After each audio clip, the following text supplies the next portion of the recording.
Hello, Book Leaguers. Welcome to Book League Storytime Adventures. I have a wonderful book for you. It's a very special book in our household, and this is dedicated to my daughter. She's 11 years old now, but the reason this book is so important to us is it was one of our first books that we were gifted when my daughter was a baby, or maybe even when my wife was pregnant with her. And we read it to her, when she was a baby and a toddler, and as she grew up, and it became one of our favorite stories to read, and it makes me think of her every time I read it. So Scarlett, this one's for you. I love you. Let's go. The Lupine Lady lives in a small house overlooking the sea. In between the rocks around her house grow blue and purple and rose-colored flowers. The Lupine Lady is little and old, but she has not always been this way. I know. She is my great aunt, and she told me so. Once upon a time, she was a little girl named Alice, who lived in the city by the sea. From the front stoop, she could see the wharves and the bristling masts of tall ships. Many years ago, her grandfather had come to America on a large sailing ship. Now he worked in the shop at the bottom of the house, making figureheads for the prows of ships and carving Indians out of wood to put in front of cigar stores. For Alice's grandfather was an artist. He painted pictures, too, of sailing ships in places across the sea. When he was very busy, Alice helped him put in the skies. In the evening, Alice sat on her grandfather's knee and listened to his stories of faraway places. When he finished, Alice would say, "When I grow up, I too will go to faraway places, and when I grow old, I too will live beside the sea." "That is very well, little Alice," said her grandfather, "but there is a third thing you must do." "What is that?" asked Alice. "You must do something to make the world more beautiful," said her grandfather. "All right," said Alice, but she did not know what that could be. In the meantime, Alice got up and washed her face and ate porridge for breakfast. She went to school and came home and did her homework, and pretty soon she was grown up. Then my great-aunt Alice set out to do 3 things she had told her grandfather she was going to do.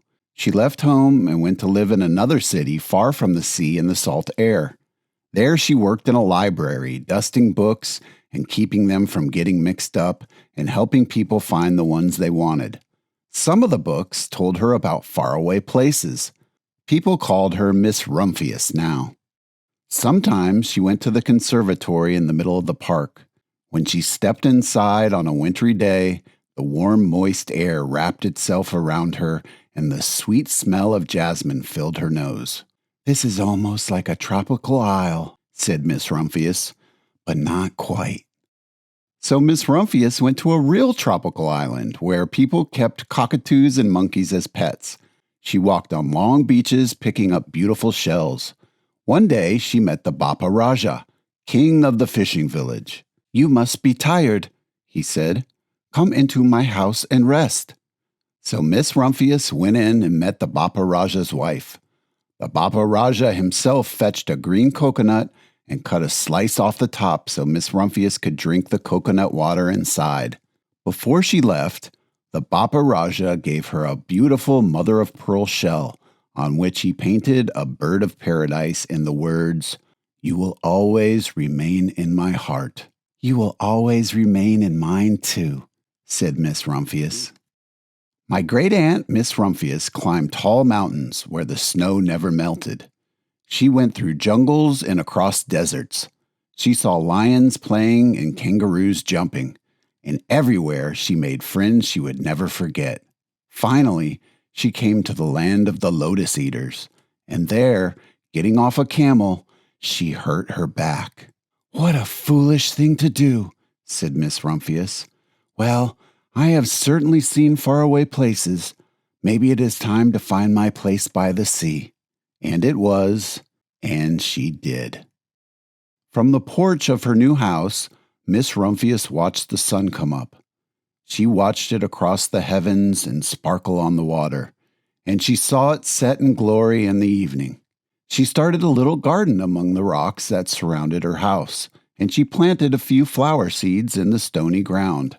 Miss Rumphius was almost perfectly happy. "But there is still one more thing I have to do," she said. "I have to do something to make the world more beautiful." "But what?" "The world is already pretty nice," she thought, looking out over the ocean. The next spring, Miss Rumphius was not very well. Her back was bothering her again, and she had to stay in bed most of the time. The flowers she had planted the summer before had come up and bloomed in spite of the stony ground. She could see them from her bedroom window, blue and purple and rose-colored. "Lupines," said Miss Rumphius with satisfaction. "I have always loved lupines the best. I wish I could plant more seeds this summer so that I could have more flowers next year." But she was not able to. After a hard winter, spring came. Miss Rumphius was feeling much better. Now she could take walks again. One afternoon, she started to go up and over the hill where she had not been in a long time. "I don't believe my eyes," she cried when she got to the top, for there on the other side of the hill was a large patch of blue and purple and rose-colored lupines. "It was the wind," she said as she knelt in delight. "It was the wind that brought the seeds from my garden here, and the birds must have helped." Then Miss Rumphius had a wonderful idea. She hurried home and got out her seed catalogs. She sent off to the very best seed house for 5 bushels of lupin seeds. All that summer, Miss Rumphius, her pockets full of seeds, wandered over fields and headlands, sowing lupins. She scattered seeds along the highways and down the country lanes. She flung handfuls of them around the schoolhouse and the back of the church. She tossed them into hollows and along stone walls. Her back didn't hurt her any more at all. Now some people called her that crazy old lady. The next spring, there were lupins everywhere. Fields and hillsides were covered with blue and purple and rose-colored flowers. They bloomed along the highways and down the lanes. Bright patches lay around the schoolhouse and back of the church. Down in the hollows and along the stone walls grew the beautiful flowers. Miss Rumphius had done the third and most difficult thing of all. My great-aunt Alice, Miss Rumphius, is very old now. Her hair is very white. Every year there are more and more lupins. Now they call her the Lupine Lady. Sometimes my friends stand with me outside her gate, curious to see the old lady who planted the fields of lupins. When she invites us in, they come slowly. They think she is the oldest woman in the world. Often, she tells us stories of faraway places. "When I grow up," I tell her, "I will go to faraway places and come home to live by the sea." "That is all very well, little Alice," says my aunt, "but there is a third thing you must do." "What is that?" I asked. "You must do something to make the world more beautiful." "All right," I say, "but I do not know yet what that can be." The end.